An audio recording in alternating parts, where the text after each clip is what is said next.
کبھی اللہ تعالی شانہ قربانیوں کا نتیجہ آدھ گھنٹے کے بعد نکالتے ہیں، کبھی 10 سال کے بعد، مگر نکالتے ضرور ہیں، اس لیے کہ اللہ کا وعدہ ہے قرآن میں وَلَا تَهِنُوا وَلَا تَحْزَنُوا، ہمت مت ہارو، جو بھی حالات تم پر آ جائے ہمت مت ہارو، وَلَا تَحْزَنُوا، غم مت کرو، اس لیے کہ ہمارا وعدہ ہے کہ وَأَنْتُمُ الْعَالَوْنَ، بلند تو تم ہی رہو گے، وَأَنْتُمْ، تم ہی بلند رہو گے، إِن كُنتُمْ تَعْلَمُونَ، إِن كُنتُمْ مُؤْمِنِينَ، بس مومن رہو، مومن رہو، دل میں اعتقاد صحیح اور عمل تمہارے صحیح، دل شکستہ نہ ہو اور غم نہ کرو، دل تمہارا ٹوٹے نہیں، دل شکستہ نہ ہو اور غم نہ کرو، تم ہی غالب رہو گے اگر مومن ہو۔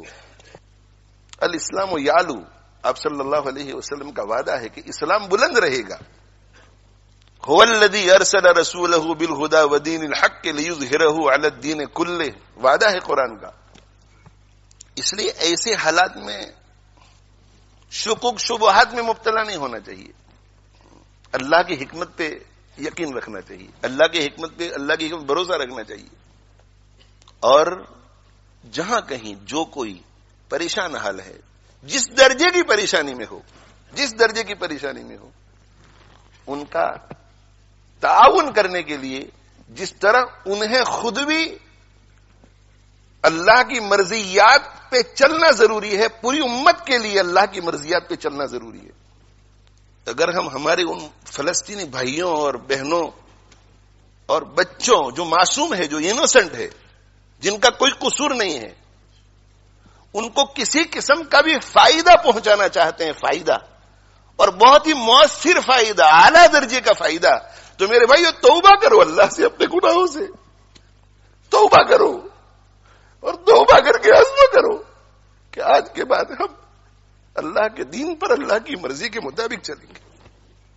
اس سے بڑھ کر دوسرا کوئی مؤثر فائدہ نہیں، باقی سارے فوائد اس کے تابع ہیں۔ یہ قابو میں آیا تو باقی سارے اسباب کام آئیں گے، یہ قابو میں نہیں آیا تو کوئی سبب کام نہیں آئے گا۔ یہ میرا ایمان ہے، اور ہم سب کا ایمان ہونا چاہیے۔ اگر اللہ ہمارا نہیں ہوتا تو کوئی سبب ہمیں کام نہیں آئے گا، اللہ اگر ہمارا نہیں ہوتا، اور اللہ ہمارا تب ہوگا جب ہم اللہ کے ہوں گے، اللہ کی مرضی کے مطابق چلیں گے، تقوی اختیار کریں گے، اللہ کو ناراض کرنے والے ہر کام سے بچیں گے۔ سیاسی تقریریں لوگ بہت کرتے ہیں، سیاسی تبصرے لوگ بہت کرتے ہیں، اور موقع بموقع کرنا بھی چاہیے۔ جو اس فیلڈ کے لوگ ہیں، ہماری فیلڈ یہ نہیں ہے، ہماری یہ فیلڈ ہے، ہماری قرآن کی فیلڈ ہے اور سنت رسول کی فیلڈ ہے صلی اللہ علیہ وسلم۔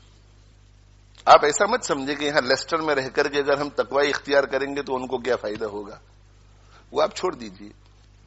آپ قرآن اور حدیث پر، اللہ کے فرمان اور رسول اللہ صلی اللہ علیہ وسلم کی ارشاد پر یقین کر کے آنکھ بند کر کے کیجئے، پھر آپ دیکھو کہ اللہ تعالی شانہ اپنی قدرت کا مظاہرہ کیسے فرماتے ہیں۔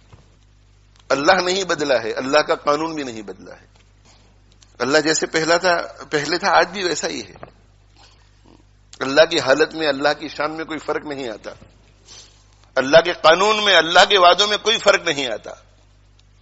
آج بھی ہو جو ابراہیم سا ایمان پیدا، آج بھی ہو جو ابراہیم سا ایمان پیدا، آگ کر سکتی ہے انداز گلستاں پیدا۔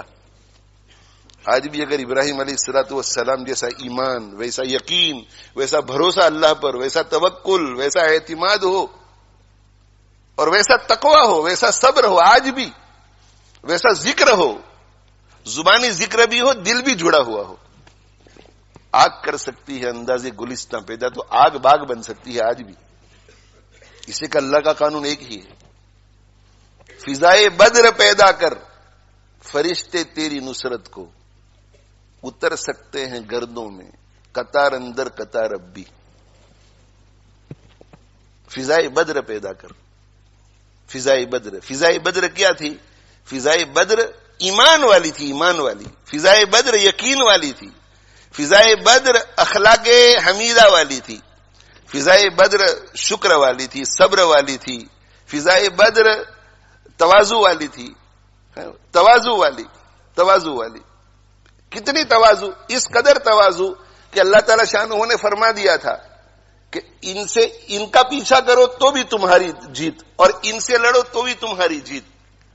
اس کے باوجود بھی سید المرسلین صلی اللہ علیہ وسلم نے گردن اونچی نہیں کی، بلکہ حضرت ابو بکر صدیق رضی اللہ عنہ فرماتے ہیں کہ ہاتھ پھیلا پھیلا کے اللہ سے عاجزی کر رہے تھے، عاجزی کر رہے تھے. فضائے بدر رجوع اللہ، رجوع اللہ. حضرت جی مولانا الیاس صاحب رحمت اللہ علیہ ارشاد فرمایا کرتے تھے کہ بندے کو رجوع اللہ اس طرح کرنا چاہیے جیسے ایک لولا، لنگڑا، اندھا، بہرا، گونگا کرے. ایک لولا، لنگڑا، بہرا، اندھا، گونگا، اس کو جب کوئی ضرورت پیش آ جائے تو وہ کتنا رجوع کرے گا اللہ کی طرف، کتنی عاجزی کرے گا.